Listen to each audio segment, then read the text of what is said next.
السلام علیکم ورحمۃ اللہ وبرکاتہ۔ محترم سامعین، خواتین و حضرات، اجالا چاندنی امید اسلامک چینل سے میں آپ کی خدمت میں پھر ویڈیو لے کر حاضر ہوا ہوں۔ اس ویڈیو میں قرآن کریم کی روشنی میں اور شریعت محمدیہ کی روشنی میں اور لغت عربیہ عربی زبان کی گرامر کی روشنی میں قرآن کریم کے مختلف الفاظ کی تفسیر، تشریح، توضیح کرنا چاہتا ہوں، جن کو جاننا انتہائی ضروری ہے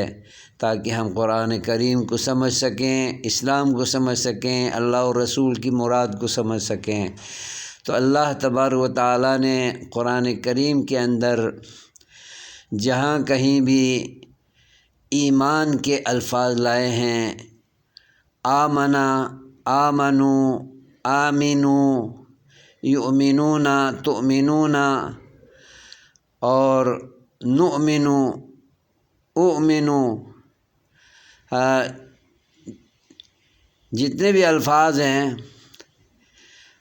ان کا جو مرکزی خیال ہے، مجموعی معنی ہے یا اس کے مختلف معانی ہیں، وہ قرآن کریم میں واضح کیے گئے ہیں اور عربی زبان میں ان معانی کو مراد لیا گیا ہے۔ ان میں سے ایک معنی یہ ہے کہ سورہ قریش میں ہے وَآمَنَهُم مِّن خَوْف۔ اس آیت میں آمنا کے معنی ہے اللہ تبارک و تعالیٰ نے قریش مکہ کو خوف اور دہشت سے، ہراسانی سے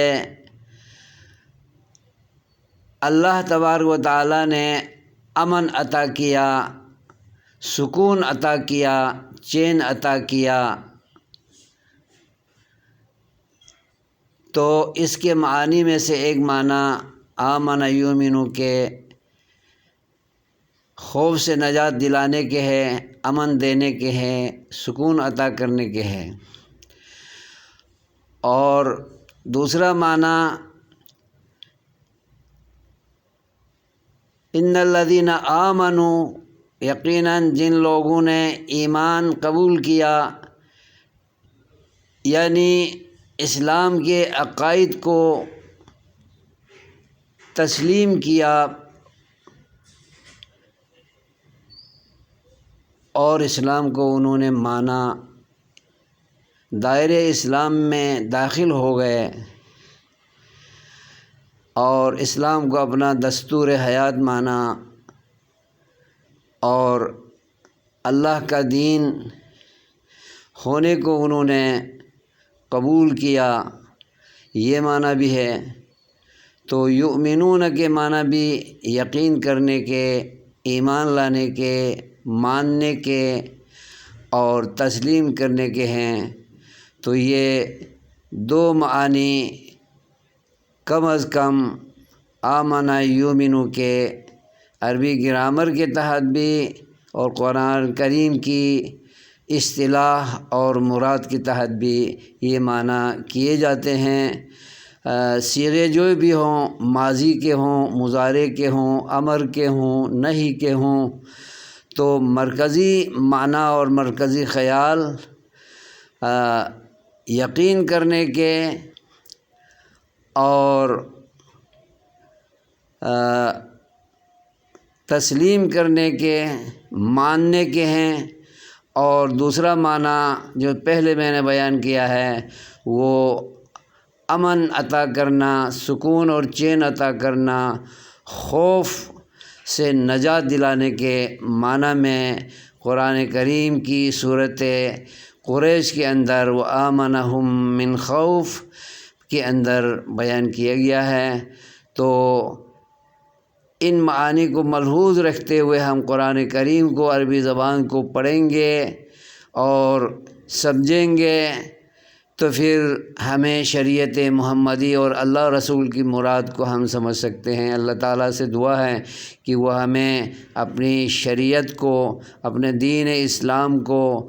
اور اللہ اور رسول کی مراد کو اور مقصد کو جو اس آیت میں حکم دیا گیا ہے، جو اس آیت میں ملحوظ رکھا گیا ہے، اس کو جاننے کی ہمیں توفیق عطا فرمائے اور دین کو سیکھنے کا شوق عطا فرمائے، تاکہ ہم دین محمدی کو، شریعت